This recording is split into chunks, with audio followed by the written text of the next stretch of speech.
Yes, Brian has started to do his thing. What a hoolie of a day. Oh my goodness. Hello everyone. It's been blowing, it's been lashing with rain. One of those days where you think, well, what can I get done? So, when it's been pouring with rain, I hope you can hear me over all this. I've just been doing a bit more painting in the shed. Yay, it's coming along. So, oh, and it's so quiet in here. So, the onion drying rack and the day bed, that's all primed out and undercoated now. So, the top of the day bed's going to stay white, although there is going to be like a mattressy thing on top.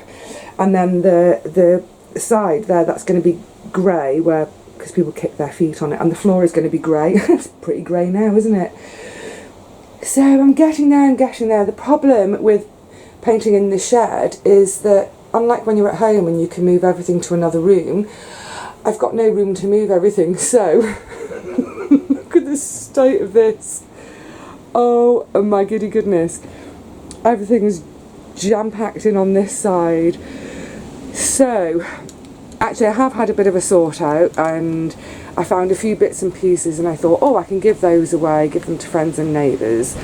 Under here, bagged up, if you can see, that's all my trays and my little plant pots for my seedlings. So over the next couple of weeks they're going to come home with me, because I'm really bad at washing things, all my pots and trays. I just don't wash them, and it's really naughty practice because, you know, disease and everything. So they're all going to come home with me. Now, in the past, I've always used a rucksack to take everything home with me, pile things up on my back, but of course that adds weight down onto my knees, which hurts. So I've acquiesced, and look what I've had to buy. Oh my goodness, let me get me to look, I've still got the price label on it. I've had to buy myself a granny trolley. So I've got a granny trolley and my granny stool. Can you see that's what I sit on to do my weeding? I've turned into an OAP. Ah, look, it kind of, I hated having to get this, but you just have to be sensible, and until I get some work done on my knees, I have to look after them. So yeah, I've got my granny trolley. So yesterday I took it home full of even more squash. Today it's got, and the day before I took about 50 pounds of onions, potatoes home. It's got a couple more squash and some onions in it today, but then I've got to get this lot home.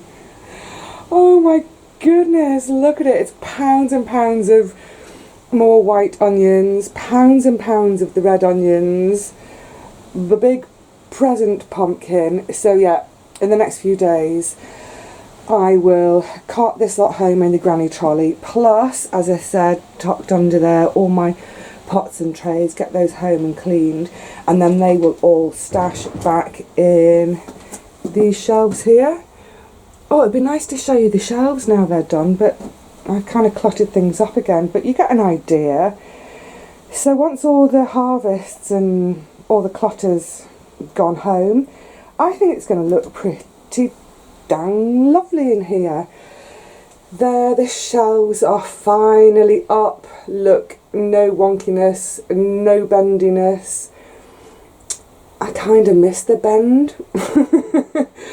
I do actually miss the little bendiness, but every time I was getting one of the pots off the shelf to make tea or coffee, it was just giving me a bit of, kind of giving me palpitations, because I thought it was going to collapse. So it's nice to get all my bits and pieces back in place and secure on a shelf. And this is the start of this year's bean saving. This is my cocoa de pampol. That's the rock and core. There's some borlotti, some chickpeas. Actually, these are the first chickpeas to come out this year, and I've made sure to save them in here rather than eat them. Some sunflowers, little pot's got cosmos in it. So yeah, some bits and bobs there. Actually, most of my seed saving is happening at home, because I take things home to pod, and so at home I've got the peppers and tomatoes and more of the beans. So yeah, it's getting there. It feels a bit hollow and empty at the moment without any bunting or any cushions or nice bits and pieces, but that can all come back in good time. Now, the other thing I was thinking about doing today, I'm just wondering whether you're going to be able to hear me or not. Hang on a sec, where have I put my glasses? Oh, I've put my glasses somewhere and now I can't find them, so I'm not going to be able to see where I'm walking. Where have I put them? Oh, do you know what? I shouldn't be allowed out each day, should I? Well, I've lost my glasses, so let's go and have a look anyway. Is that my glasses? Oh, I found them. They're in my pocket. What a clever girl I am to put my glasses in my pocket. So honestly, I don't know if you're going to be able to hear me today. Listen, just go with the flow, just go with it. It's a bit of a stormy day. We've needed rain for ages, absolutely ages, so I'm really glad we're getting it. And I'll show you one of the reasons I'm glad we're getting it. Tiptoeing along through the muddy paths.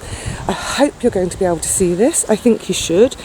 But here we have the first germination of the field beans.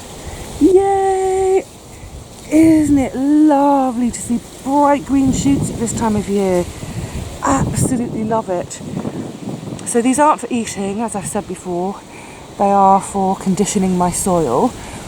So I'm delighted to see those, and undoubtedly the rain has helped. And actually in terms of temperature, we're still quite mild, sort of 14, 15 degrees C each day. No sign of the more beans yet. But what I was saying about this rain that's slightly irksome,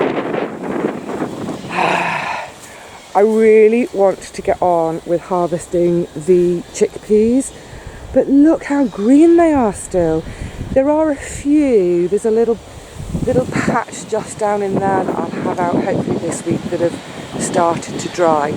But the worry now is they're not going to dry and we're just going to get rain and rain and rain and rain, or frosts, and I'm getting to the stage where I'm thinking, thank goodness I bought that second freezer, because I'm thinking that I'm going to have to harvest them green, shell them and freeze them.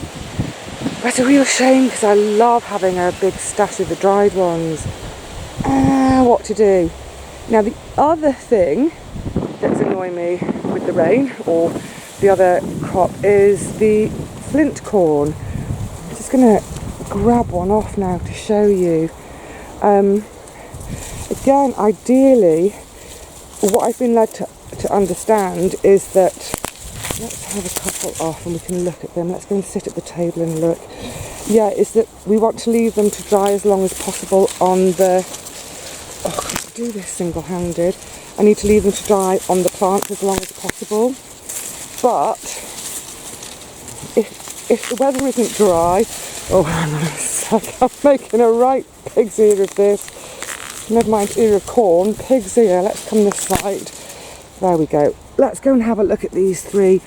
Yeah, so like I say, ideally I'd leave them to dry on the plant, and you can see that the plant is sort of drying up and dying back, but is it dry enough to leave them on?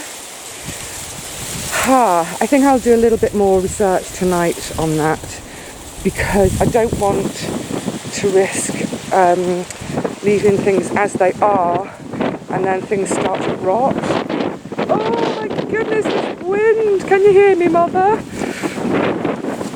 Oh, look at that gorgeous pile of wood chips. One of the neighbours had one of her trees cut down, so I've grabbed a load of chips. Now it's got some conifer in it, so I'm not going to use this on one of my beds because I think the conifer will make the soil become a bit acidic, but I'm going to use it at the end of the deck area where I haven't got quite enough wood, so I'm going to pack it out with a load of these wood chips where I won't actually be growing anything.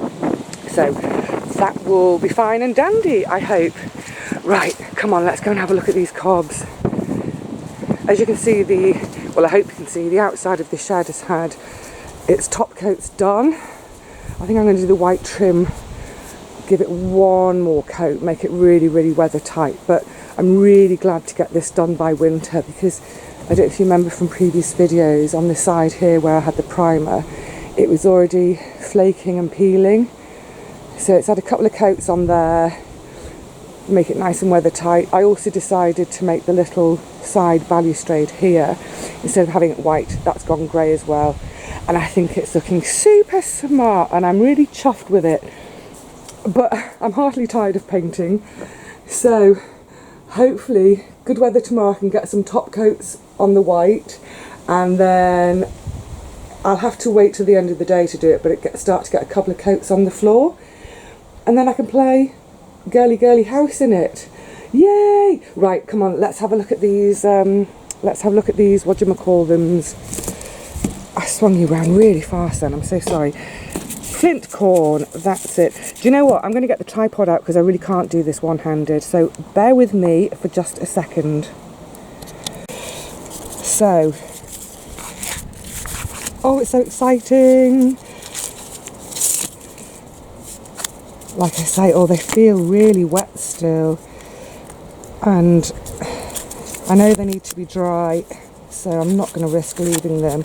Let's have them off, and then I can take them home to dry, or even leave them in the shed, because it's still, obviously it's fairly warm and dry in the shed. Oh, look at those colours!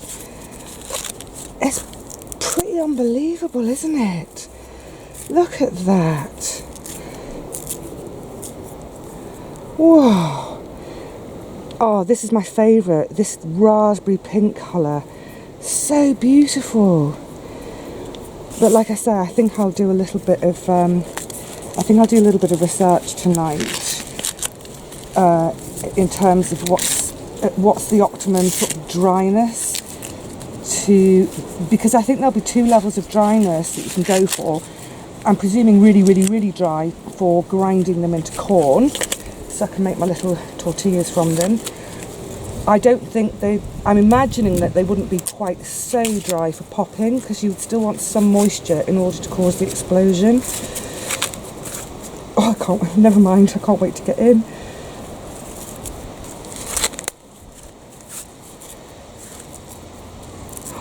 Just so beautiful. Oh my goodness, and of course some of them I will dry to save for seed. Look at them, they look like cartoons. Oh, here comes that wind again. Right, let's have this one. Oh, it's like unwrapping Christmas presents. I just want to get in and see what I've got. I know exactly what I've got. Well, not exactly, because you don't know what colours you're going to get. Now, if you saw that advertised in a plant catalogue, in a seed catalogue, would you believe it? Whoa, look at these reds. So there's lots and lots of the greys and blue, but it's those pinks I love. Look at them in the sunshine, gorgeous. So the wind's getting up massively again. I think I'm going to go back into the shed to do another little coat in there, and then I'm going to hightail it out of here. So I'm going to say cheerio to you all. I hope you're still having lovely harvests. I hope you're finding something to do on your wet and windy days that's fun. I'll see you again really soon, I hope. Take care.